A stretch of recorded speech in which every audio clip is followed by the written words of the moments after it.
After they had gone, an angel of the Lord appeared to Joseph in a dream and said, "Get up, take the child and his mother and flee to Egypt, and stay there until I tell you, for Herod is going to look for the child to kill him."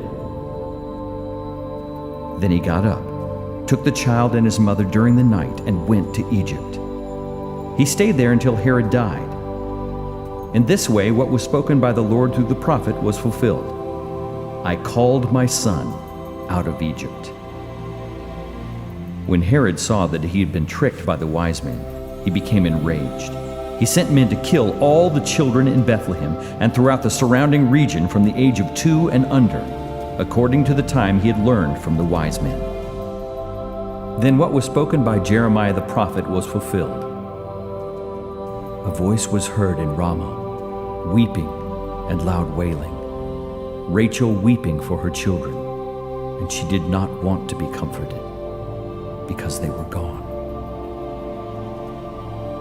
After Herod had died, an angel of the Lord appeared in a dream to Joseph in Egypt, saying, "Get up, take the child and his mother, and go to the land of Israel, for those who were seeking the child's life are dead."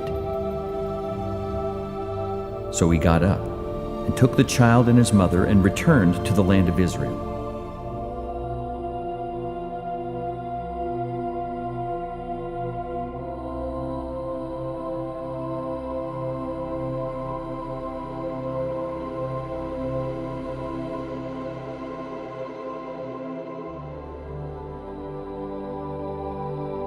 Joseph is warned by an angel in a dream to take Jesus and Mary to Egypt to escape King Herod's wrath. They escape by night, just before Herod orders the murder of all baby boys born in and around Bethlehem during the last 2 years.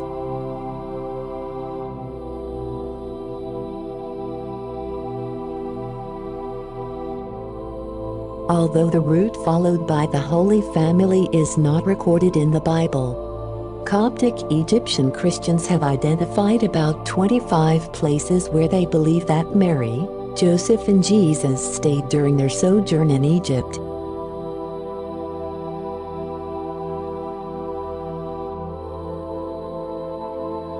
According to the sources of the Coptic Church, the Holy Family proceeded from Bethlehem to Gaza, and then to El Zaranik, also known as Flaushiat. Then they threaded their way along northern Sinai until they reached Pharma. Midway between El Arish and Port Said, it was their last stop in Sinai.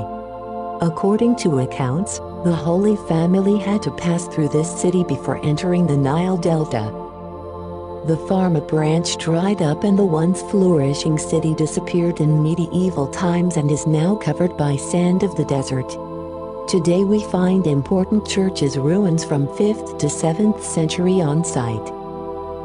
The places they stayed in have now been transformed to churches and monasteries. Their next stop was Basta, is a short distance from Zakazak, the main town in the Sharqiya Governorate. We will see in Basta a 1st century well that some believe to be created by Jesus Christ. Here, Jesus caused a water spring to well up from the ground, and his presence caused the idols to crumble, as foretold by the prophets of old.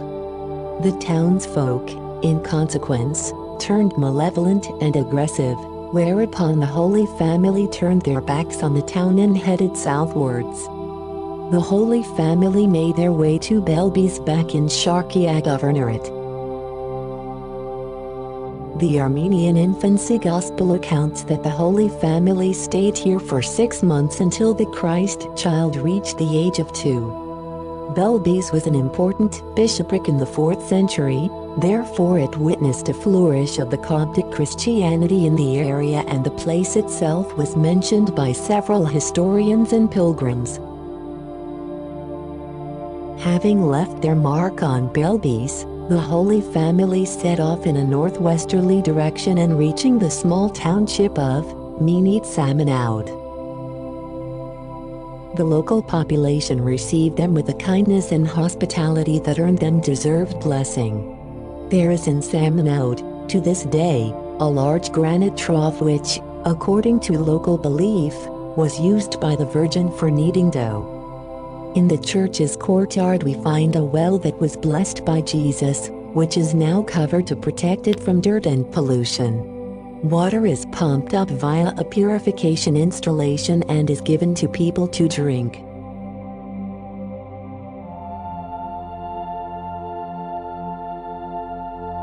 Again towards the northwest, the Holy Family now traveled until they reached the city of Sakha in the Lake District of Burelis, in the present-day governorate of Kafr el-Sheikh. The Coptic name of the town, Pekha, Isis means, the foot of Jesus, for the Holy Child's footprint was marked, here, in bas-relief on a rock. The rock was preserved, but hidden for centuries for fear of robbery. The towns and cities now lying in both the governorates of Garbia and Kafr el-Sheikh.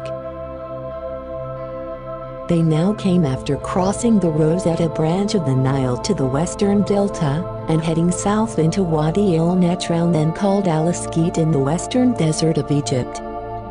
In the earliest decades of Christianity, the desert expanses of Wadi el-Natron became the site of Anchoretic settlement and, later, of many monasteries. In spiritual commemoration of the Holy Family's passage through the valley. Eventually, they left the desert behind them and made their way southwards, crossing the Nile to its eastern bank and heading for Matariya and Ansham's ancient Heliopolis. In Mataria, the Holy Family found shade under a sycamore tree. At that spot Jesus created a well, blessed it and drank from it. The Holy Virgin also used its water to bath Jesus. On the place where she threw out the water, a plant grew which gave a beautiful fragrance. That is why it is called the Tree of the Holy Virgin. Babylon Fortress. According to the tradition, the Holy Family reached this place after leaving from Matariya and settled in one of the caves for years. Jesus performed several miracles in the district while his father Saint Joseph labored in the fortress to support the Holy Family. The Hanging Church, called by the name of the Hanging Church, the Church of the Virgin Mary in the Coptic Cairo, enjoys a popularity among both Copts and tourists.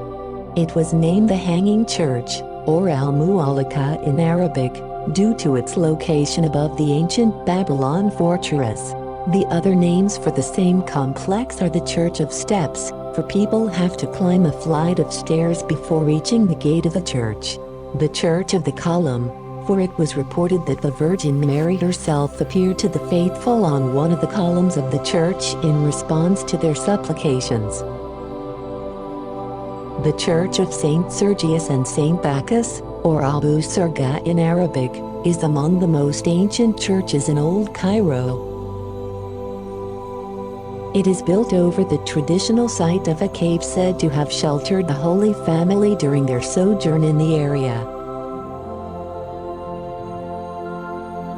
According to the tradition, the Holy Family embarked for Upper Egypt here in order to escape from the pursuing soldiers of Herod. The local priest believes that the Church of the Virgin Mary in Mahdi is situated on the place of an ancient synagogue used during a time when some Jews had fled to Egypt for refuge. The Holy Family went to Gabal al-Tayr on the east bank of the Nile. It is also called Gabal al-Kaf or Mountain of the Palm. Such nomenclature is attributed to the tradition that when the Holy Family came here, a pharaonic temple stood on the place where the church erects today. The idols of the temple collapsed in the presence of the god, fulfilling the prophecy of Isaiah 191. Consequently, the pagan priests turned angry and intended to avenge. So the little Jesus put his hand on the mountain, thus left the imprint of his palm, and split it in two to have a cleavage for the Holy Family to hide from the angry priests. Other tradition says that Jesus protected the Holy Family from a stone falling upon them and consequently left his handprint. The Holy Family reached El-Ashmunin, once named Hermopolis Magna, a prosperous metropolis on the west bank of Nile. Today only ruins of the colossal Corinthian columns of the ancient basilica, dated back to the 5th century, remain intact. Al-Ashmunin is a place of importance with regard to the Holy Family tradition, or more specifically, it was the first Egyptian city to be associated with the tradition. For this reason, it didn't come as a surprise to see that a church in the town claimed to have sheltered the Holy Family 2,000 years ago. The church was dedicated to the Holy Virgin and Saint Waterman, a martyr depicted in the Coptic Synaxarium, a compilation of hagiographies dated to approximately the 12th century. The martyrology narrates that this saint visited the Holy Family in Al-Ashmunin, and that the Christ child blessed him by making his house as a place of worship. According to tradition, this is the place that the Holy Family stayed for 6 months and 5 days, and where Jesus, after his resurrection, returned and consecrated an altar in order to fulfill the prophecy in Isaiah 19:19. In that day there will be an altar to the Lord in the midst of the land of Egypt. The location of the monastery is roughly the geographical center of the African Egypt. The holiest place in the monastery is the Church of the Holy Virgin, whose altar is believed to be consecrated in the 1st century AD, making it the first church in the world. It has a beautiful collection of the icons from the 18th and 19th century. In 1880 and 1964, the monastery subsequently erected 2 other churches and dedicated them to the Holy Virgin as well. Besides these places of worship, Deir al-Muharraq also has a century-old episcopal palace and a keep dating back to the 6th century. It was constructed mainly to protect the monks from the attacks launched by nomadic tribes in the area.